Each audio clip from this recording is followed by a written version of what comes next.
This morning I put out a tweet supporting Nigel Farage in the sense of telling people to vote reform on the 1st of May. I think it's very positive that he's come out and said he now wants to support deportation of illegals, that he would have a minister for deportation as part of his cabinet. He also wants to do important things like roll back on net zero, which is going to be vital right now, immediately, if we have any hope of turning around the oil tanker that is the UK.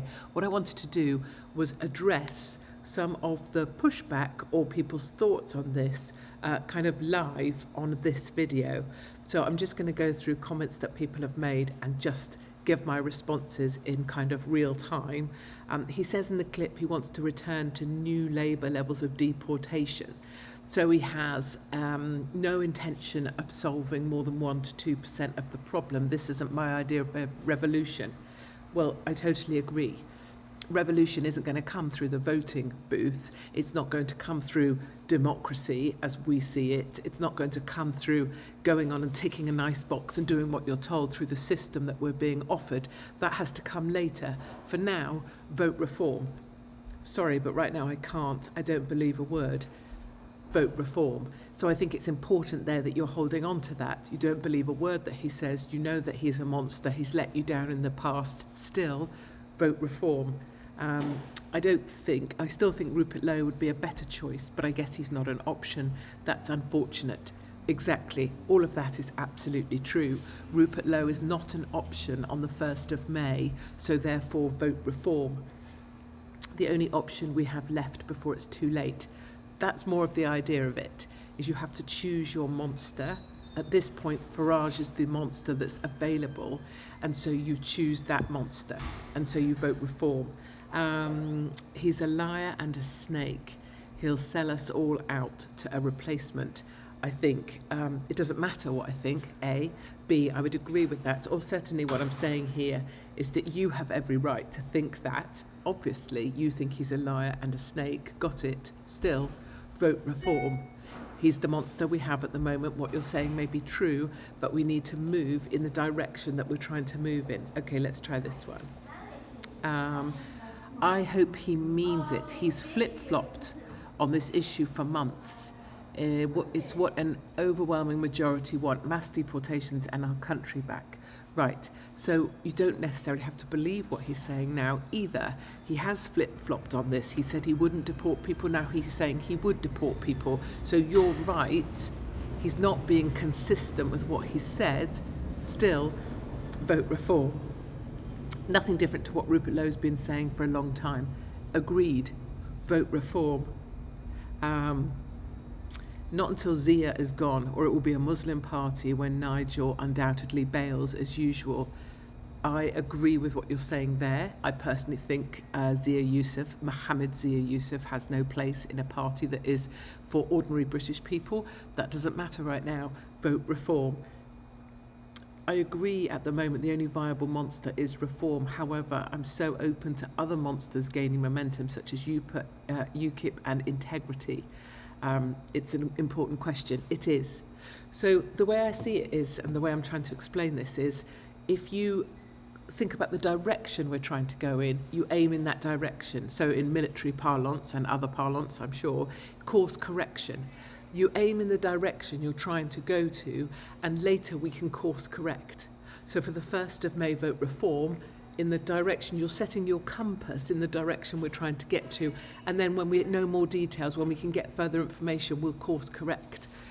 Other comments have been like, Katie, how can you possibly still have any faith in democracy? Katie, how can you still believe voting works?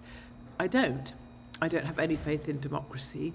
I don't believe in the law in the UK because the law is not the law. It's what the politically powerful need and want to control you, and judges will do as they are told by politicians and other senior religious leaders. Do I believe in any of the structures or systems in our country? Probably not. I don't believe really in the essence of the medical profession after what they did to everybody during COVID. But I do know this. Currently, on the 1st of May, we have an opportunity to set the direction, to put our compasses in the direction that we need to head, and we'll work out the detail later. So vote reform. Do I think that the problems of this country are going to be solved at the ballot box? No. And without wishing to overstate this, do I think that what needs to happen in our country is going to be polite or peaceful? No. And do I think you can only push good men so far before they have nothing to lose and they're willing to do more than just tick a box because their grandchildren or their children depend on them? Yes, I do. But for now, the message that I would love to be able to give to you is all the things that you think, I'm sure, all these things that you're telling me, he's a snake, he'll go back, he'll flip-flop, he's let me down before, I was a candidate and he just disappeared. He'll probably disappear to America again. He'll disappear when he gets a better offer. He'll sell us out.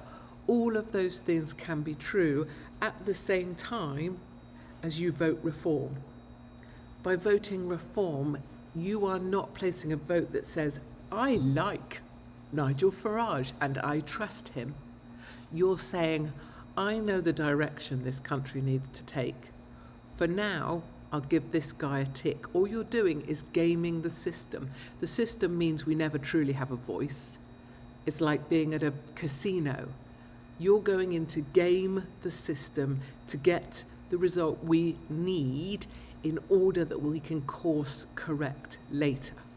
And as I say, when we do eventually course correct, it's not going to be polite, and I certainly don't think it's going to be through a ballot box. But I just wanted to try and articulate how you can absolutely stay true to what you believe and know about Nigel Farage, the person or the personality.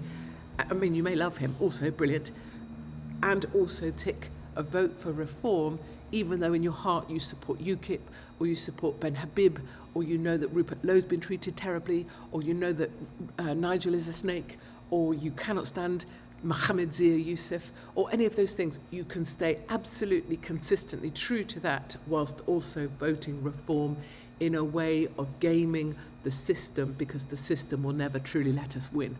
We'll win in other ways later, and I'll be absolutely around for that. I hope that helps qualify or clarify some of the comments I've received. And clearly, as with all things that I ever do, you are not required to think the same as me. You don't have to agree with me. I'm not trying to tell anybody what to do, but I am trying to just help us sense as a line of one. If we hold the line at this moment, we have to hold the line, and later everyone can just go off and go crazy on their own. Okay.